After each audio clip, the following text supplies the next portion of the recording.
Welcome to Excel North America. Thanks for visiting with us today. We would like to introduce you to the KREMLIN CYCLOMIX Micro. The Micro is our most economical 2K meter and mix machine. Today we want to show you how to install, set the parameters, start up, and operate this system. But before we do all that, let's review the features and benefits of this latest addition to our 2K product line.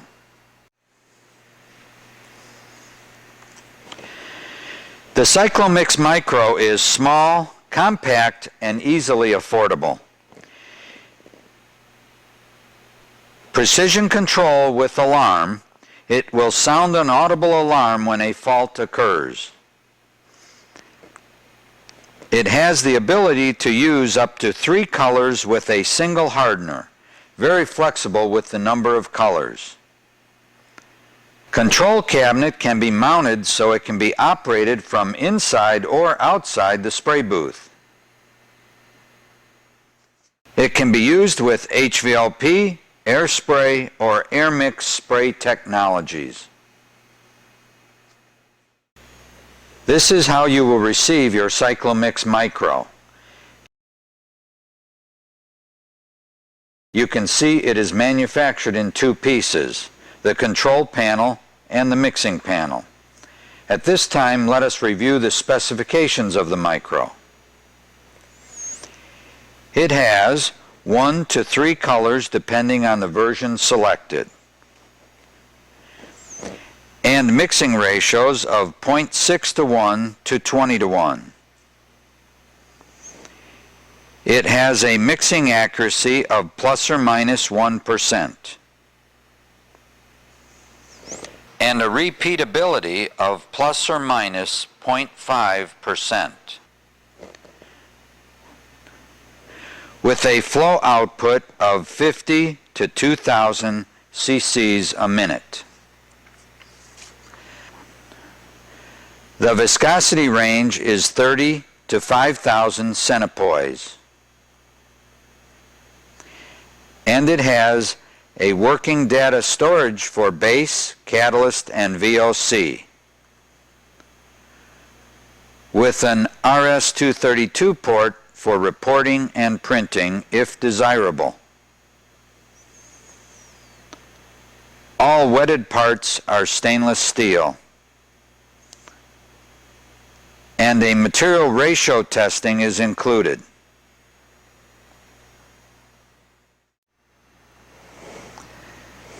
This is what your CYCLOMIX Micro is going to look like once you start to get it assembled. And there are several inputs that we need to talk about. First of all, you're going to need an air line coming into it. It's going to have to be a clean, dry, filtered air line, and it's going to be hooked up to the port marked R1. The outlet port is the one marked R2, and provided with the machine is a ball valve that you can use for shutting off the atomizing air while you're doing flush cycles and filling sequences. The other input that you're going to need is either a 110 volt or 220 volt input depending on your selection. But make sure that when you do this, that in the back of the control panel there is a jumper connector that has to be in the correct position for the voltage that you want. The next inputs we want to talk about are the fluid inputs. First of all, we'd like to start with the resin input, which comes into this port here on the CTM valve. This side of the CTM valve is for the color. This system is set up for one color plus the other side, which is solvent. If it was a 3-color machine, there would be another CTM block stacked on top of this one to give you the other 2 resin inlets. Coming out of the CTM valve, we have a hose which goes up to this elbow and into a check valve. This is a spring-loaded check valve that prevents crossover. Coming through there, we go into the resin flow meter and out through these fittings into a 3-way ball valve. Going into the mixer block down through the static mixer, which is this black hose. This black hose is completely filled with static mixer elements, so we're going to mix that material several million times. Coming into this fitting here, this is where the catalyst enters the machine and goes in through another one of those check valves, going into the catalyst flow meter and out into the valve marked VP6. VP6 is our catalyst injection valve. When we get counts of resin, we will open up VP6 and get the correct amount of counts of catalyst, allowing us to inject the specific amount into the stream of resin that goes through the static mixer. At that point, we have delivered mixed material to the spray gun. We have taken this flow meter apart so that you can see the inside of it, and we can explain exactly how it works. The fluid comes in through the inlet port, and it comes up into this area right here. The gears will start to turn due to the pressure of the material forcing them into motion. The teeth, or the area between two teeth, will fill up with fluid, and they will be turning in this direction. As you can see, both sides will fill up, and it will form what I refer to as buckets. Between two teeth is a small amount of material, about 0.24 cc's of fluid, and as they get delivered around to the output, they will be carried and they will be unloaded when they get to the top. When they get to the top, they go out through this area right here, and they will end up flowing out through the outlet of the flow meter. This is a very precision instrument, and it is absolutely necessary that you understand that no one should drive a screwdriver between these two flanges or any metal instrument in here to remove the two halves. If you do this, you're going to scratch it, you're going to nick it, and you will not get the same functionality that if it was perfectly smooth. It must be taken apart very carefully and cleaned out occasionally. You can now understand that one speck of dirt coming into this flow meter, if it lodges itself between the two gears, it can stop the two gears from turning.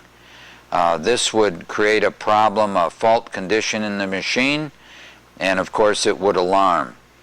This is the reason why filtration is so important on these types of systems, so that there isn't any possibility of getting a piece of trash getting caught between these two gears.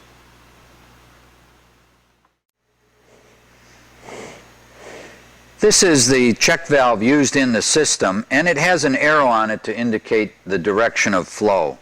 I'd like to take this apart to show you the inside, and as I unscrew the body, you will notice that it comes apart with a spring. So it is a ball type check valve with a spring return. Here is the ball, and if you look down in here, you can see a chamfered seat. So that is the check valve assembly, exactly how it gets taken apart and how it works. This is the catalyst flow meter now, and I want to discuss the sensor. The sensor is the electronic device that picks up the signal and counts the teeth as they pass underneath it. We want to show you how to disconnect it, so we're going to unscrew the cable from it and show you what it's all about.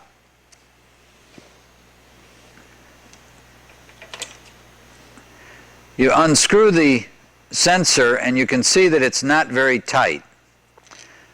We do not ever want to have anyone use a wrench on this. Even though it has flats, you must not use a wrench on this, because if you do, you may push this into the upper flange and create a dent in the top of this housing here. Do not abrade this in any way, because damaging this is where we read the tooth as it goes by, and that tooth gives us the count. The count tells us that for every one of the teeth it counts, it delivers 0.24 cc's of material into the system. The sensor must be put back in very gently, of course, not damaging it, and just tighten it by hand. Do not use a wrench on these flats. Of course, always make sure that you've put the cable back in place, pushed it down, and make sure that you have it all the way in order to get the correct reading.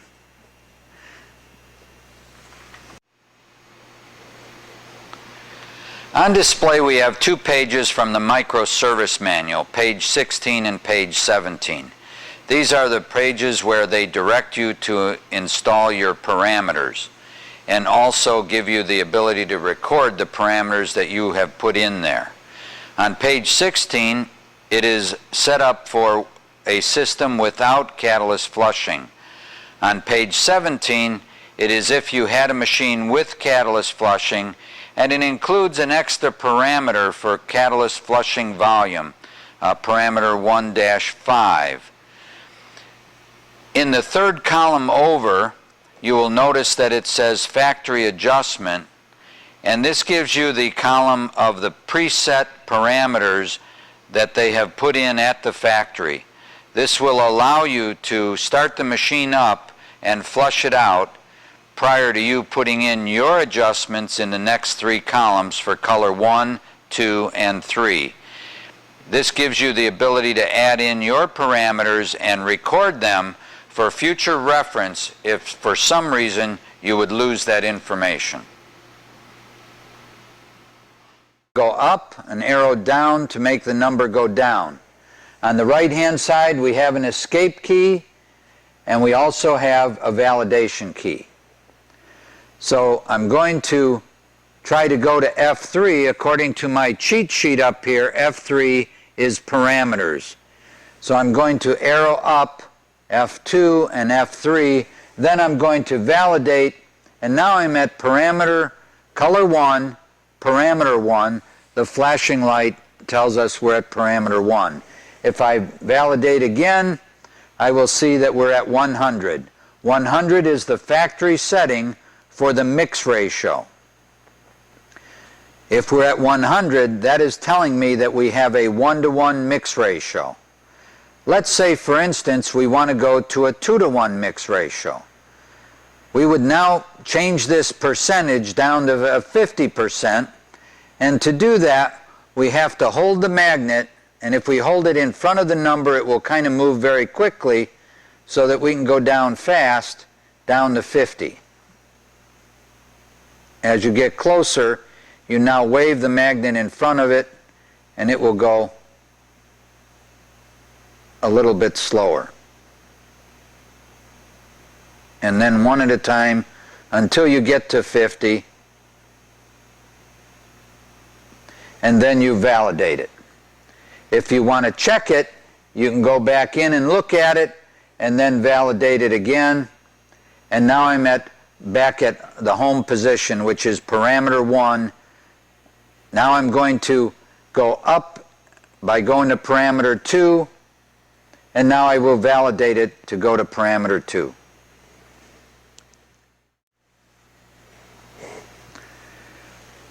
We have now advanced to parameter 2. Parameter 2 is the pot life. Remembering that the pot life, the definition of pot life, is the time it takes for the viscosity to double. The paint company will give you the pot life.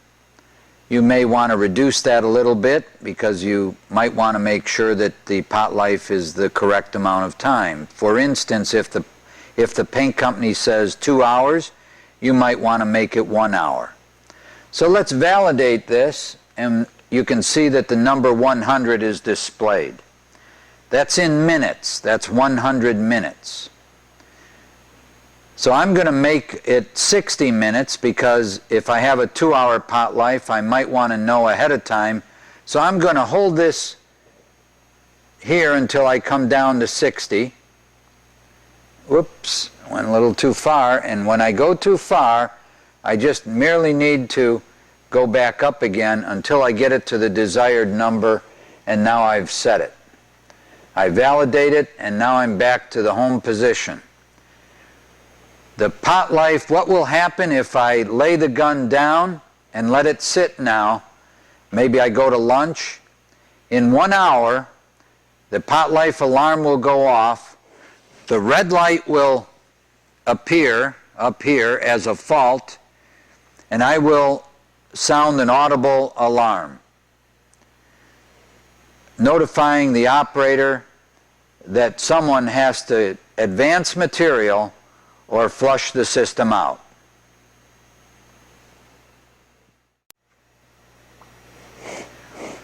We're now going to parameter 3, which is the regeneration volume. We do that by actuating the magnet until we get the number 3, and then we'll see that 5,000 cc's is displayed. 5,000 cc's is referred to as the regeneration volume. I also refer to it as the fill volume. This is the amount that when you're starting up will be dispensed to clear out the previous solvent and fill it with freshly mixed material. It will also be used if you were to get a pot life alarm.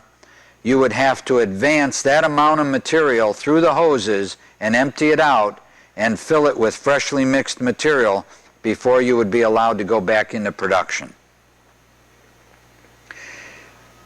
It is the amount that's in the hose plus a little bit more. So if you had 25 foot of 1/4 inch hose, you would probably have about 6 ounces of material in there. If you double that and make it 12 ounces of material, you would have approximately 360 cc's. So I'm going to change this by actuating the reed switch here down to 360 cc's. As we go down, I hold it close and it moves fast again.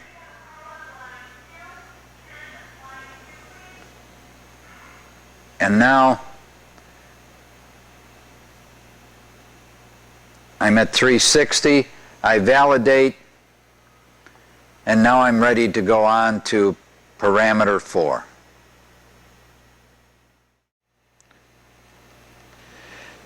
Now we move on to parameter 4. We do this by actuating the number upward by the arrow, and then we validate. Parameter 4 is our flushing volume, and it's factory preset at 500 cc's. The minimum value you can set it at is 10 cc's, and the maximum value is 10,000 cc's. Of course, this has to do with the amount of material that's in your hose.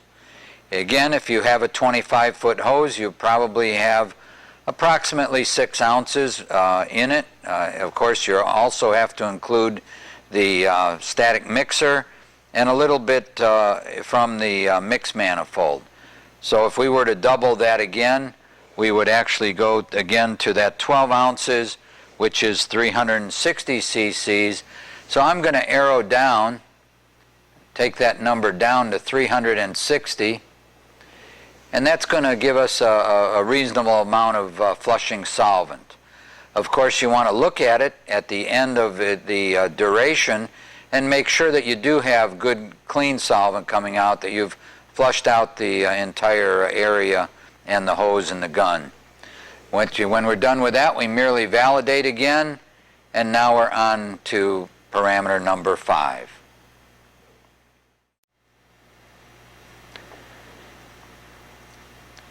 Now we're on to parameter 5. We go there, of course, by arrowing up to the number 5, then we validate, and you can see the factory preset number at 5%.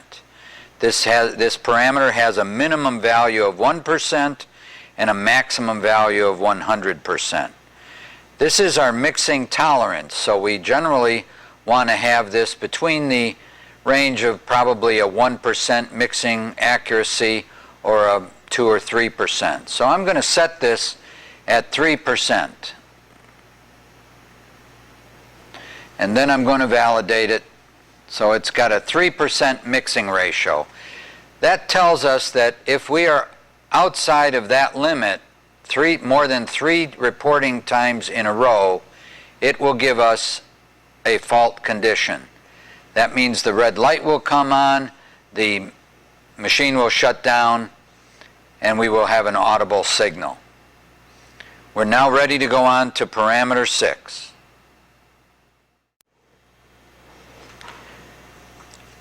We're now ready to move on to parameter 6. We do that, of course, by swiping the magnet up to number 6 and validating. You now see that we're at 55%, which is, this parameter is referred to in the manual as the fluid dry extract, which is the solids amount in the paint. We try to refer to that as the amount of solvent in the paint. So if we truly did have a 55% solids in the paint, we would have a 45% solvent, or the amount of solvent that's in the paint. So I'm going to change that so that we have a direct readout of the solvent rather than the solids. So I'm going to change this to 45 and validate it. And now, of course, if I go back in, we actually use that as a direct readout of 45% solvent rather than 55% of the solids. We would really much rather know the amount of solvent in the paint rather than the solids. So then, of course, I would validate again, and we would be on to parameter number 7. Now we're on to parameter number 7. Of course, we do that by swiping the magnet again, the arrow up to 7, and then validating.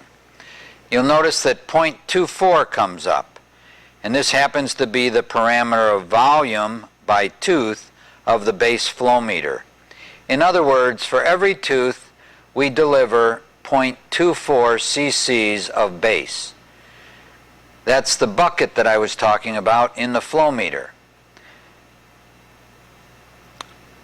We cannot change this because this is set by the flow meter itself. So please do not change this unless you change the flow meter, then it might be necessary. But as of right now, with this system, we're checking 0.24. It should be there. Just double check to make sure that it is, and then, of course, validate it and move on to parameter number 8.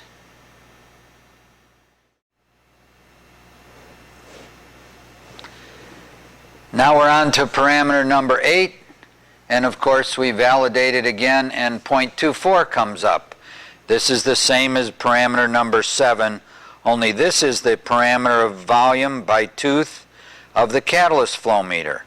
Again, this is 0.24 and it must stay there. So just double check it to make sure that it is on 0.24, and then validate it and continue on to parameter number 9.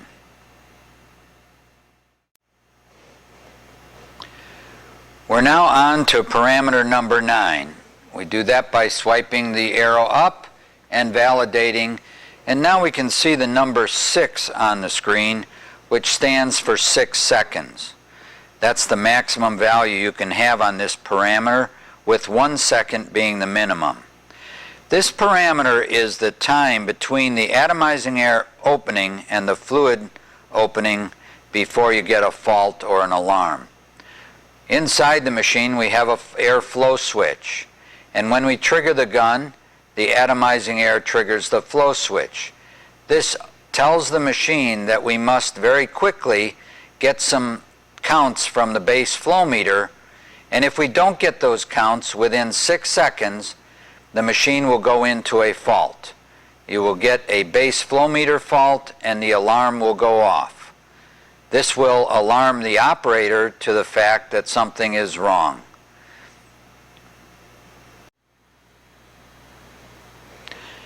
This parameter prevents the operator from using the spray gun as a dusting gun because in 6 seconds or less he will cause a fault condition. The fault will display as an error 1, which is a base flow meter fault. This will make it necessary for the operator to have a blowgun nearby to dust off parts before spraying. This concludes setting the parameters with a machine that does not have catalyst flush. If your machine has catalyst flush, you will have an additional CTM on the catalyst inlet, and you have an additional parameter to set, and that will be catalyst flush volume. To exit from parameter 9, you would merely validate it, and then to exit from the parameters part of the program, you would hit escape. Now we're back to F3, and in order to go to F1, which would be production, you would merely arrow up to F1.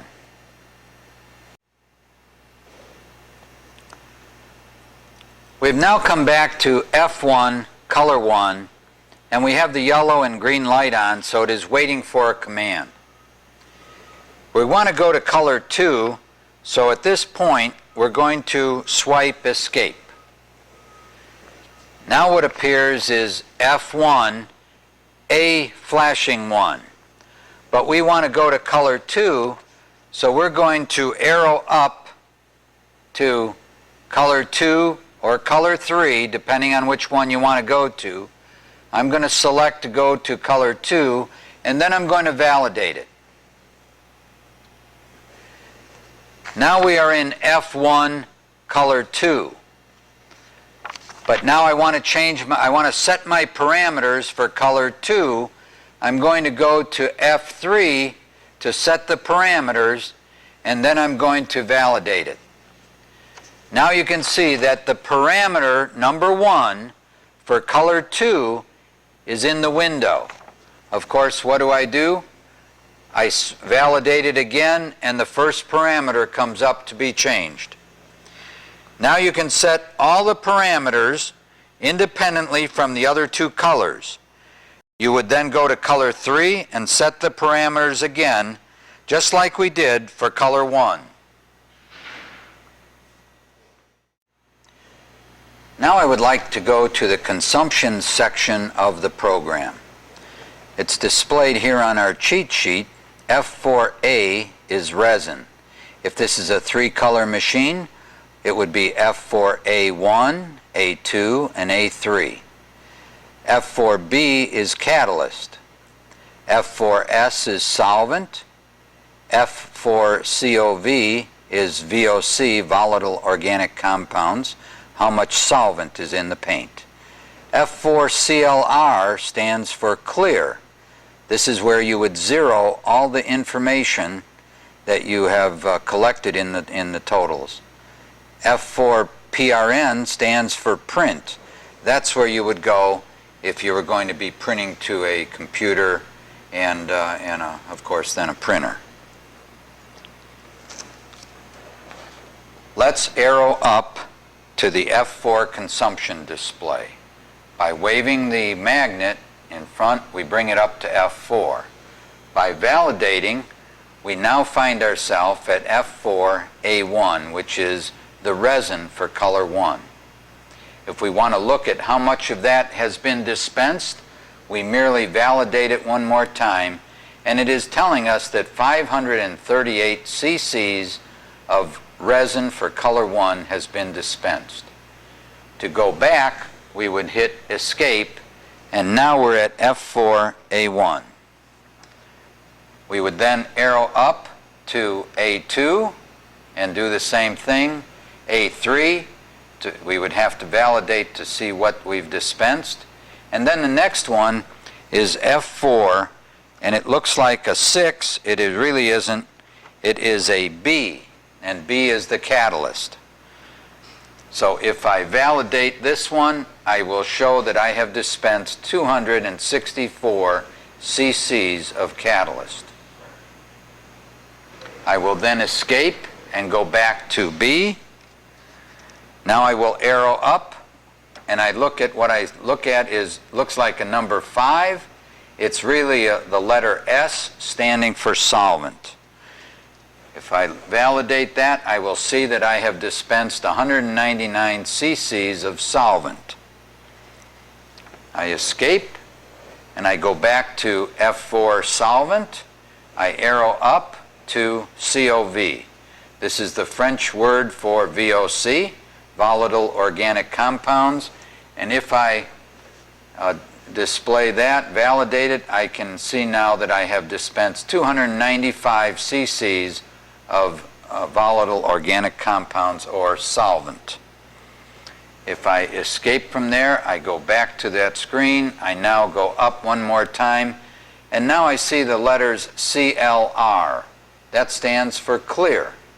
And if I want to clear all of my totals, I merely go like that, and now when it comes back up again, everything that we just saw in those totals is now zeroed out. To get out of that screen, I go back to escape, and now I'm at F4-1. Let's go back to F4. I validate again. I'm back to A1, A2, A3, AB, solvent, VOC, clear, and now I come to F4-PRN. That stands for print. This is the screen you would be in if you wanted to send the information to a PC and of course onto a printer if you wanted to record it for reporting purposes or to track how much material usage you've had during that period of time. Now once I get there, I can merely escape, and I can go back to F4-1. Now by going back to F1, I'm now back into I can go into my production mode now. This numeric display is the pot life alarm. It is expressed in a percentage of time left. If the operator does not spray in the time set in parameter 2, this time will count down and give an audible alarm alerting the operator to dispense material or flush out the system. Right now we are currently at 50% of the time left, 40% of the time left. We have this set up for 1 minute for display here so that we can see exactly what happens when the pot life alarm runs out of time. This would be a condition where maybe someone steps away to use a telephone or something like that, and the hose is laying, the gun is hung up in the spray booth, and now it's going to go into an alarm situation. When this occurs, the operator merely has to swipe the escape and it resets the clock to 90% remaining. At that point, he can then go over and either advance material out of the hose into a dispense bucket, or he could start spraying more parts if he so desires. Obviously, that would be the thing to do.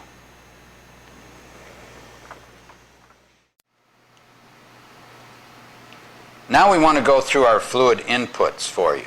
First of all, we have built this rack that holds our pumps as a test unit, a demonstration unit. And the first pump we have over here is an 0275, and it's our solvent pump. As you can see, coming out of it, we have a fluid filter. From there, it goes through the system, and it comes into the CTM valve on the bottom of the micro to flush out the resin side of the system. The second pump, the second 0275, is our catalyst pump. And it also has a filter on it, and it feeds the material directly to the catalyst regulator. From the catalyst regulator, it comes up to this side of the micro, the input to the micro.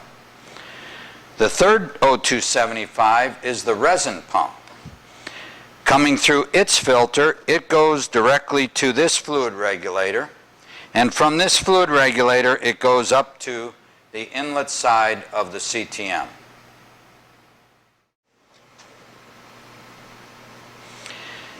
The pumps we just showed you supply the inputs to the micro. The input comes from this resin regulator, and it comes out of there and it comes up into the right-hand side of the CTM valve. The solvent pump feeds directly up into the left-hand side of the CTM. So when we select resin, it opens it up and it feeds that material through this side of the system. The catalyst pump delivers the catalyst to this regulator, and it comes out of there and it comes up to this side of the seat of the micro into the system through the catalyst injector valve VP6. Now there's an important thing that you must really understand, and that is we have a constant flow of resin, and then we consistently inject catalyst into that stream of resin. In order to do that, the catalyst pressure must be 10 to 15% higher than the resin pressure. So that's why we have these gauges here, so we can always keep an eye on those regulators so that we know that the catalyst pressure is always 10 to 15% higher.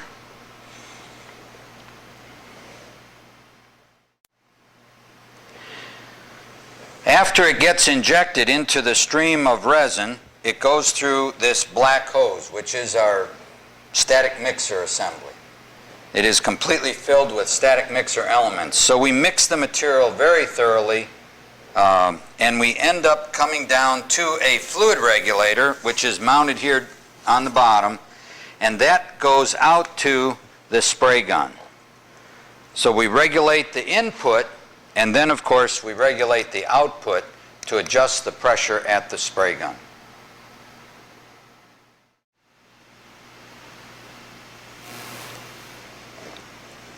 When you're going to start up your micro for the first time, it's advised that you leave the factory settings on the parameters. And what we've done on our system here is that we have set it up with fluid pressure coming in, and we've set the catalyst so that it's about 10 or 15 pounds higher than the resin. What we want to do then is we want to remove the static mixer assembly, and we want to take a fitting that comes with the machine, and here I've put a small Legree fitting in there, and I put a small 5/32 tube coming out of here just so that it has a little more direction. And you screw this onto the fitting coming out of the mixer block. You then take the three-way valve, which is normally in the run position, and put it in the ratio test position. I would then take a bucket, put it up under the machine, and hold it in position. Now right now I have about 60 pounds on the resin and probably about 75 pounds on the catalyst. I'm going to take the magnet, and I'm in F1, which is the production setting, and I'm going to swipe the magnet. And now you can see the material being dispensed. You can also see that we're pretty close to being on ratio because I have done this previously and I've kind of filled the system. Normally you would have a lot of air in the system and it may fault during this procedure. If it does, merely hit escape to shut it off and then go back to F1 and validate and go back into production. Once you get it cleaned all out, you know that there isn't any dirt in there. You do have your solvent going through there. Now you would be ready to remove the solvent from the system. You flushed it all out and then go into the run mode. I would leave it just the way it is, and I would take the same bucket and I would go into the run mode and flush the solvent out until I got resin and catalyst filling the system, and then I would shut it off, hitting escape of course, and at that point you would remove the fitting here that you've installed temporarily. You would put this handle back into the run mode. You would take the static mixer and hook it back up again,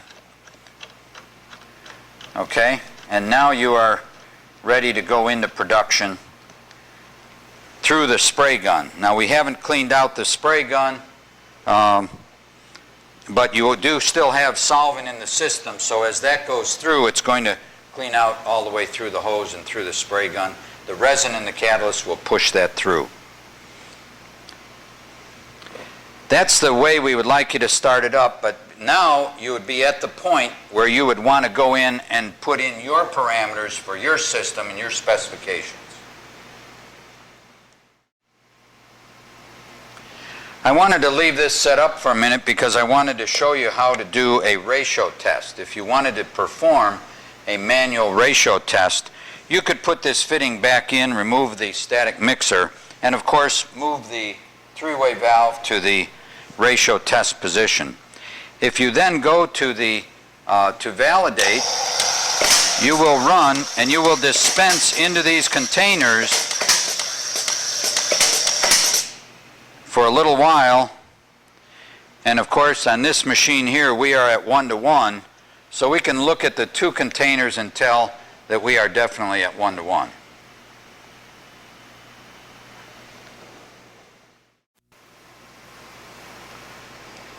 Now that we've finished all of that, we have made sure that we've hooked the static mixer back up to the system, and we've put the three-way valve into the run position.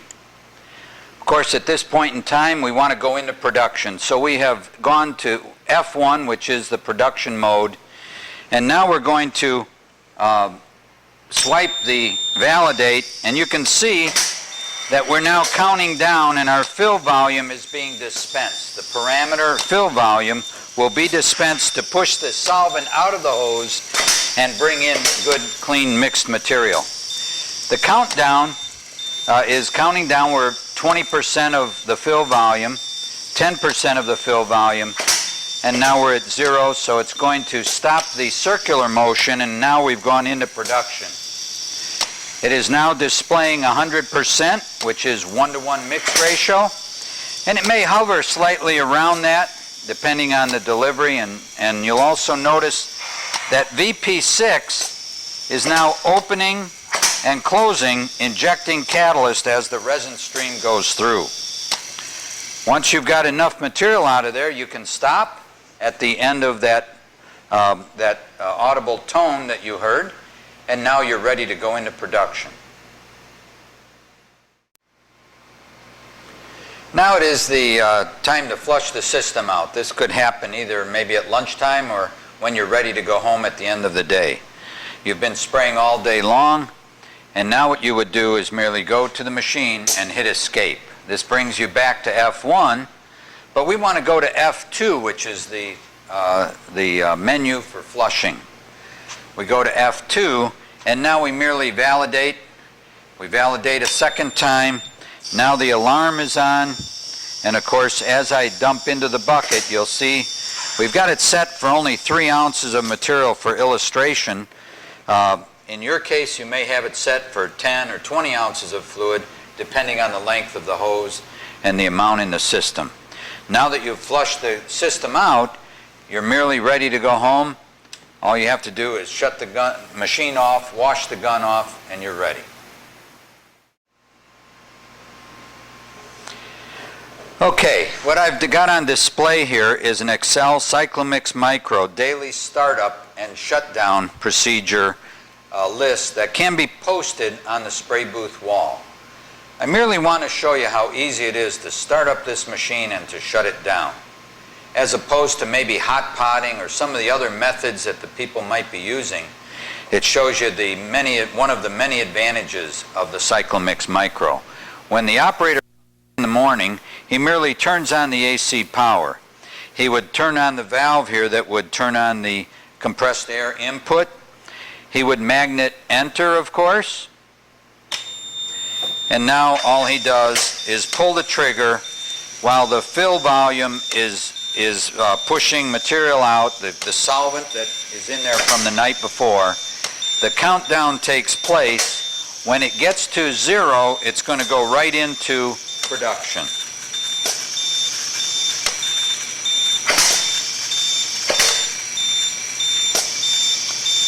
And here we go. You'll notice that the ratio comes up. We're at 100. We're at 98.6. We're at 100.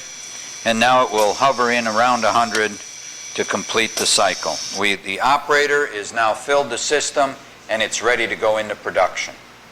That's how simple it is to start up the system in the morning. It is also very simple at the end of the day. if I follow these instructions, it says to escape, and now we go to F1. Flushing is F2, so the instructions say arrow up to F2. If you swipe enter and pull the trigger, you'll get the countdown to 0. Again, we have it set at 3 ounces, so it goes very quickly for instructional purposes. And now we have F2. You would now merely turn off the AC power, you would turn off the compressed air going into the pumps, and you are ready to go home. It is that simple to start up in the morning and to shut down in the evening. Now I'd like to show you some of the error message that we could get. The first one I'd like to show you is if you are dusting off a cabinet, perhaps prior to finishing it, you might want to dust it off. I have atomizing error only coming out of the gun. After 6 seconds, we get an error 1. In order to clear the error, we merely validate once, and then to go back into operation, we validate a second time.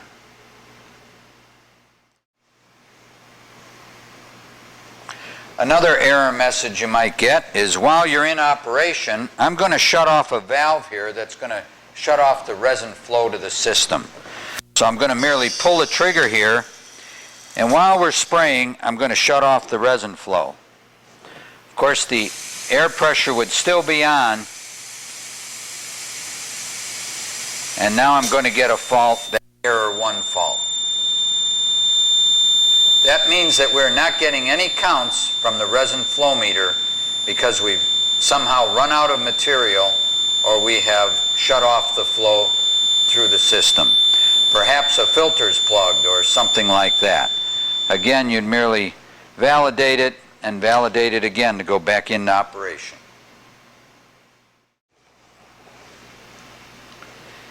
Now we'd like to cover another fault situation where we have the gun spraying and we're spraying into the bucket, and for some reason we have an interruption in the catalyst flow. So while you're spraying, after a little bit of time here, we will get an error 2.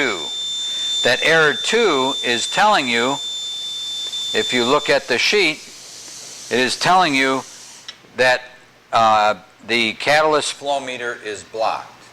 I did that merely by shutting off the catalyst flow, being able to illustrate what happens when you lose catalyst flow. This would happen, of course, if you were to run out of catalyst in the bucket or some situation like that. The unit will shut down and it'll sound an audible alarm. Okay, we're going to show you another fault condition, and that would be if the resin was higher than the catalyst pressure. So we've lowered the catalyst pressure down below the resin set point, and when the valve opens, it's not going to inject any catalyst. So I'm going to go into the run position. You can see that we're at 1-to-1 on the ratio here, and we're spraying. Of course, now what did it do? It shut down almost immediately, and we've got error 2 displayed, which tells you error 2 says that we have a catalyst flow meter blocked. Doesn't mean that the flow meter is blocked. It could mean that you don't have catalyst in the bucket. It could mean that a valve is shut off. It could mean that a filter is plugged or a pump is failing. So there's a lot of things you have to look at, but you didn't notice that the alarm sounded to alert the operator that something has failed.